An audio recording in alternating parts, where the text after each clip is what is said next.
ನರೇಂದ್ರ ಮೋದಿ ಅವರ ಸರ್ಕಾರಕ್ಕೆ ಇವತ್ತಿಗೆ 4 ವರ್ಷ ಪೂರ್ಣಗೊಂಡಿದೆ. ಈ ಹಿನ್ನೆಲೆಯಲ್ಲಿ ಅಚ್ಚೇ ದಿನ್ ನಿಜವಾಗ್ಲೂ ಬಂದಿದೆಯಾ ಅನ್ನುವಂತಹ ರೆಸ್ಪಾನ್ಸ್ ಪಡ್ಕೊಳ್ಳುವಂತಹ ಪ್ರಯತ್ನ ಮಾಡೋಣ ವೀಕ್ಷಕರೇ. ಬೆಲೆ ಇಳಿಸ್ತೀವಿ ಅಂತ ಹೇಳಿದವರ ಮಾತು ಎಲ್ಲೋಯ್ತು ಅಂತ ಅಚ್ಚೇ ದಿನ್ ಡೈಲಾಗ್ಗೆ ಬರೋಬ್ಬರಿ ಇವತ್ತು 4 ವರ್ಷ ಆಗಿದೆ. ಆದ್ರೆ ನಿಜವಾಗ್ಲೂ ಜನಸಾಮಾನ್ಯರ ಬದುಕಿನಲ್ಲಿ ಅಚ್ಚೇ ದಿನ್ ಬಂದಿದೆಯಾ? 1 by 1 ರೆಸ್ಪಾನ್ಸ್ ಪಡ್ಕೊಳ್ಳೋಣ.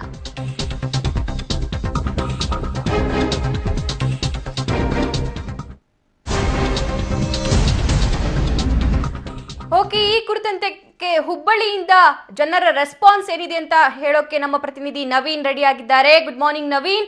ಮತ್ತೆ ಬೆಂಗಳೂರಿನಿಂದ ಮಾದೇಶ್ ಕೂಡ ರೆಡಿ ಆಗಿದ್ದಾರೆ. ಮೊದಲಿಗೆ ನವೀನ್, ನಿಮ್ಮನ್ನ ಮಾತಾಡ್ತೀನಿ. ಜನ ಏನ್ ಹೇಳ್ತಾರೆ? ನಿಜಕ್ಕೂ ಅಚ್ಚೇ ದಿನ್ ಬಂದಿದೆಯಾ?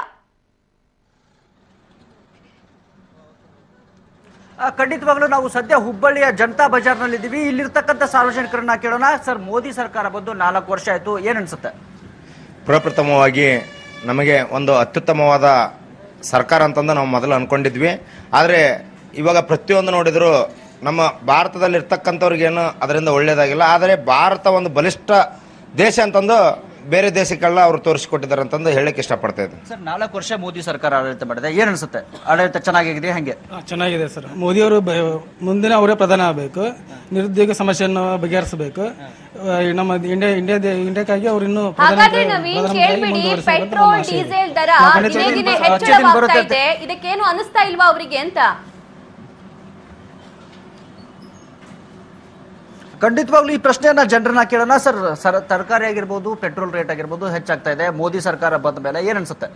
ಮೋದಿ ಸರ್ಕಾರ ಬಂದ ಮೇಲೆ ಹೊತ್ತು ಈಗ ನಾವು ಜನರಿಗೆ ಏನು ಬೇಡ್ಕೊಂತೀವಿ, ದಯವಿಟ್ಟು ಬಿಜೆಪಿಯವರಾಗಲಿ, ಕಾಂಗ್ರೆಸ್ನವರಾಗಲಿ, JDSನವರಾಗಲಿ ಈಗ ಸೋಮವಾರ ಅಂತ ಬಂದ್ ಅಂತ ಹೇಳ್ಬಿಟ್ರ ಅಲ್ಲ ರೀ, ಜನರಿಗೆ ಎಷ್ಟು ತೊಂದರೆ. ಪೆಟ್ರೋಲ್ ರೇಟ್ ಜಾಸ್ತಿ ಆಗಿದೆಲ್ಲ, ಪೆಟ್ರೋಲ್ ರೇಟ್ ಜಾಸ್ತಿ ಆಗೈತ್ರಿ. 2% ಸರ 3% ಸರ. ಮತ್ತೆ ಇಲ್ಲಿ ಈಗ ಕಾಯಿಪಲ್ಲೆನೂ ತುಟ್ಟಾಗೈತಿ, ಕೊತ್ತಂಬರಿ ತುಟ್ಟಾಗೈತಿ, ಉಳ್ಳಾಗಡ್ಡಿ ತುಟ್ಟಾಗ. ದಯವಿಟ್ಟು ರೈತರ ಸಾಲ ಮನ್ನಾ ಮಾಡ್ಬೇಕು ಅಂತ ವಿನಂತಿ. ಓಕೆ ಸರ್, ಇಲ್ಲಿರ್ತಕ್ಕಂಥ ವ್ಯಾಪಾರಸ್ಥರನ್ನ ಮಾತಾಡ್ಸೋಣ. ಸರ್, ಈಗಾಗಲೇ ತರಕಾರಿ ರೇಟ್ ಗಗನಕ್ಕೇರಿದೆ, ಪೆಟ್ರೋಲ್ ರೇಟ್ ಜಾಸ್ತಿ ಆಗಿದೆ. ಮೋದಿ ಸರ್ಕಾರದ ನಿಜವಾದ ಅಚ್ಚೇ ದಿನ ಬಂದಿದೆ ಅಂತ ಅನ್ಸುತ್ತಾ? ಎಲ್ಲ ಶೂನ್ಯ. ಮೋದಿಯವರು ಹೇಳಿದ್ದೆಲ್ಲ ಶೂನ್ಯ. ಈ ಪೆಟ್ರೋಲ್ ರೇಟ್ ಮೊದಲ 20-30 ರೂಪಾಯಿ ಲೀಟರ್ ಅಂತ ಹೇಳ್ತಿದ್ರು. ಈ ರೇಟ್ ಎಕ್ದಮ್ 83 ರೂಪಾಯಿ ರೇಟ್ ಆಗಿದೆ. ತರಕಾರಿ ಎಲ್ಲ ದಿನ ಏರ್ತಾ ಇದೆ. ಹೀಗಾಗಿ ಮೋದಿ ಯಾವುದಕ್ಕೂ ಉಪಯೋಗ ಇಲ್ಲ. ಸುಳ್ಳು ಯಾಕೆ ಬಂದ್ಕೂ ಹೇಳಿದ್ರು, ನಾ ಆ ಬಂದ ಮೇಲೆ 15 ಲಕ್ಷ ಹಾಕ್ತೀನಿ ಅಂತ ಹೇಳಿದ್ರು. 15 ಲಕ್ಷ 15 ರೂಪಾಯಿನೂ ಇಲ್ಲ, 15 ಪೈಸಾನೂ ಇಲ್ಲ. ಇನ್ನು ಬರೀ ಮೋದಿ ಬರೀ ಮಾತಾಟ, ಕೈಯಿಂದ 1 ರೂಪಾಯಿ ಕೆಲಸ ಇಲ್ಲ.